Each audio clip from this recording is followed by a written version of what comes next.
Bonjour, bienvenue sur Au fil de Zébulon.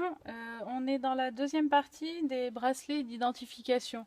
Vous avez fait la partie couture, vous avez posé votre pression et je vous avais dit que l'idéal, ça serait de flexer un petit votre prénom ou celui de votre mari et votre numéro, celui de votre mari. L'avantage d'avoir des deux côtés, c'est que vous pouvez faire une face avec le vôtre, une face avec celui de votre conjoint, enfin conjointe, peu importe. Les personnes qui sont autour de vous régulièrement et qui ont besoin de gérer et récupérer les enfants. Pour ça, il va vous falloir un ordinateur avec le logiciel de la Silhouette Studio, puisque la coupe et la pose se fera à l'aide de la silhouette portrait ici. C'est aussi réalisable avec la Craft Robot et pourquoi pas à la brodeuse. Donc l'étape, ça consiste à faire fichier nouveau et avoir votre planche de la silhouette vierge.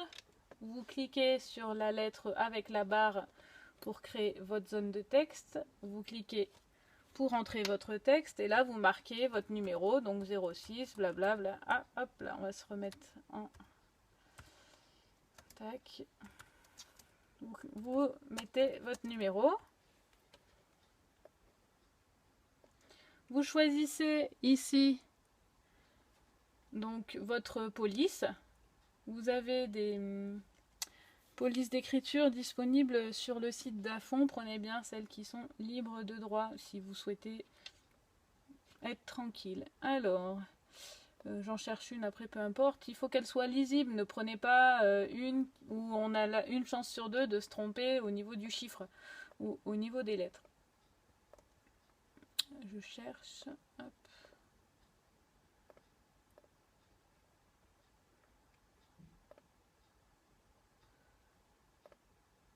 Une fois que vous avez trouvé une police d'écriture qui vous convient, là je vais rester dans le classique.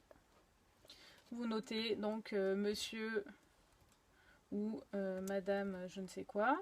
Donc là je vais noter une phrase parce que ça va servir d'exemple. Hop. Là je vais rallonger pour que tout soit sur la même ligne. Vous allez mesurer votre bracelet, la distance entre les deux pressions et votre hauteur entre vos deux surpiqûres. Et vous faites rentrer votre petite phrase là-dedans. Donc je sais qu'en hauteur j'ai moins de 2 cm. Donc je me mets à 17 mm, c'est pas mal. Sur 14, les 14 là entre les deux pressions, je les ai. Vous faites clic droit, miroir horizontal. Ne l'oubliez pas, c'est essentiel. Et vous venez caler ça selon votre chute. Donc ici j'ai calé ma chute en haut à droite, je vais venir caler mon motif en haut à droite. Donc si vous avez une feuille complète ou une chute à gauche, pensez bien à la localiser comme sur votre feuille. Et après quand je coupe, en général j'aime bien rajouter quelques motifs pour éviter de perdre mes petites chutes.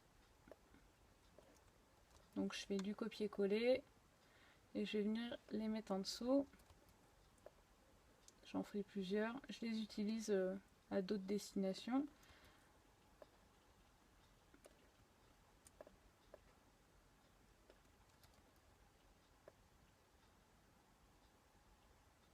Et pour vérifier que je ne dépasse pas de ma chute, je viens faire un rectangle ici et j'entoure tout ça.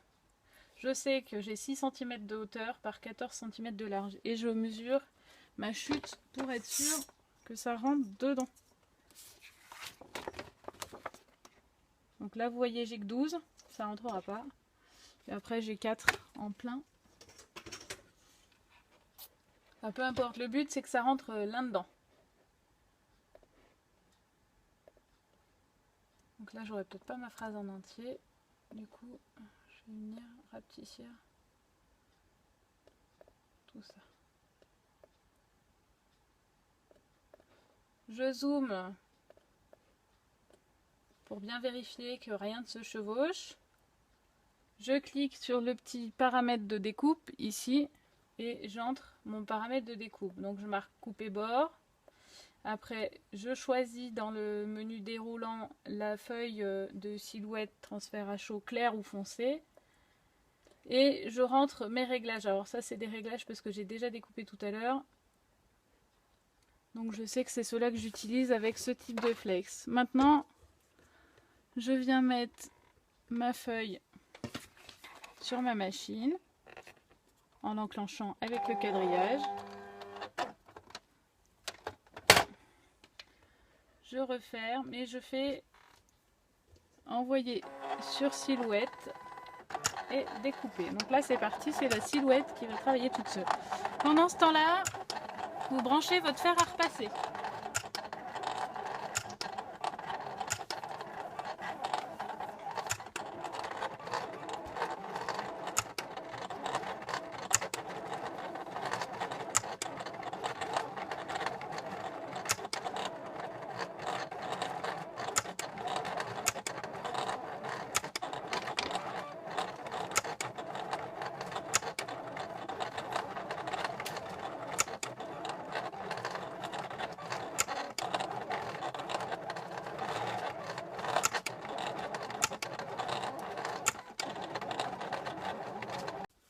Donc une fois que votre silhouette a fini, vous sortez votre feuille avec la flèche du bas, vous pouvez éteindre votre machine.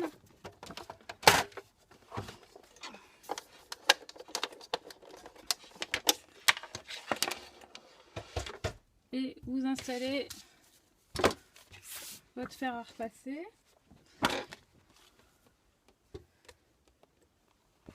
Vous décollez de votre planche votre bande de motifs. Je vais l'installer. Vous allez avoir besoin d'une feuille de papier sulfurisé. Vous venez découper, là en regardant bien, autour de votre motif. Donc, ça veut dire que avec la lumière, là je vois rien, en mettant comme ça, j'essaye de trouver mes étoiles pour couper au-dessus. Là, vous découpez votre phrase et votre numéro de téléphone. Au-dessus, en dessous, assez large, vous n'êtes pas obligé de le coller, vous allez comprendre pourquoi.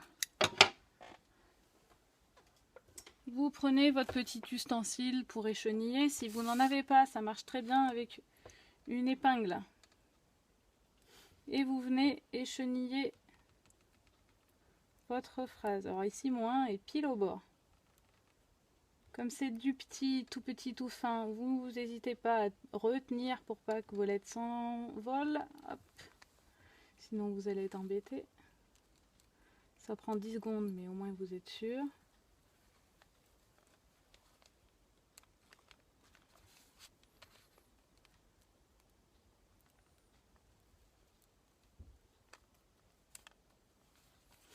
Et là, vous pouvez utiliser votre négatif d'un côté du bracelet et l'autre de l'autre côté. Donc là, moi, mon dessus, c'est celui-ci. Je vais utiliser ce qui me reste là. Vous voyez que mes hauts sont encore pleins, donc il faut que je les vide.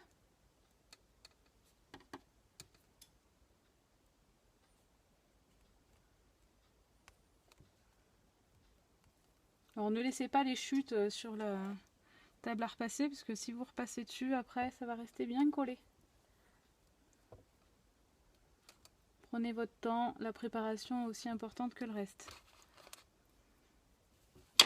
Donc là, je vais garder celui-là. Si vous voulez garder votre négatif, vous le recoupez bien proprement tout autour et vous le posez sur la deuxième face ou sur un troisième bracelet. Ça vous fait un bracelet en râpe. Vous venez appliquer votre phrase, votre mot, votre décoration, ce que vous voulez. Vous venez appliquer donc votre nom et votre numéro de téléphone entre les deux pressions. Ici. Bon, je le centre en fait pour éviter que mon fer à repasser ne touche mes deux pressions. Et vous venez placer votre fer donc assez chaud mais sans vapeur. Vous avancez dessus. Ici, je fais en sorte de tout poser d'un coup. Donc, vous ne touchez pas aux pressions et vous laissez quelques secondes votre fer à repasser dessus. Il ne faut pas que le fer soit trop chaud non plus. Il faut faire des tests sur des chutes.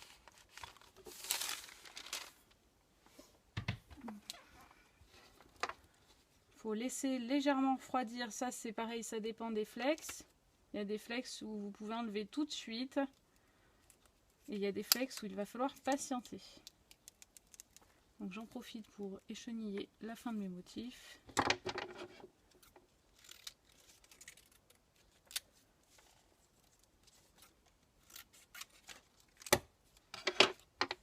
Jeter tout ce que je ne garde pas pour éviter que ça colle.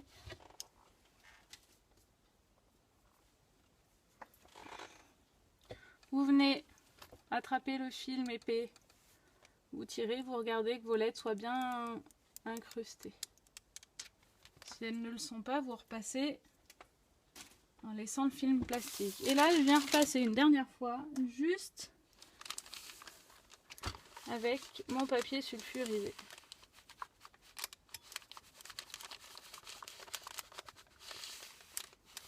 Et maintenant, à chaque sortie, entre amis ou aux sorties scolaires, pourquoi pas, je mets le petit bracelet avec mon nom, mon numéro de téléphone ou le nom de mon conjoint, son numéro de téléphone, des deux côtés, peu importe, c'est vous qui choisissez. Vous mettez ça autour du poignet de votre enfant. Et il y a quand même de fortes chances que si jamais il se perde, quelqu'un puisse vous appeler. Voilà comment créer des bracelets d'identification, donc avec une chute de tissu et des chutes de flex. Merci d'avoir suivi ce tuto avec Au fil de Zébulon. Je vous dis à bientôt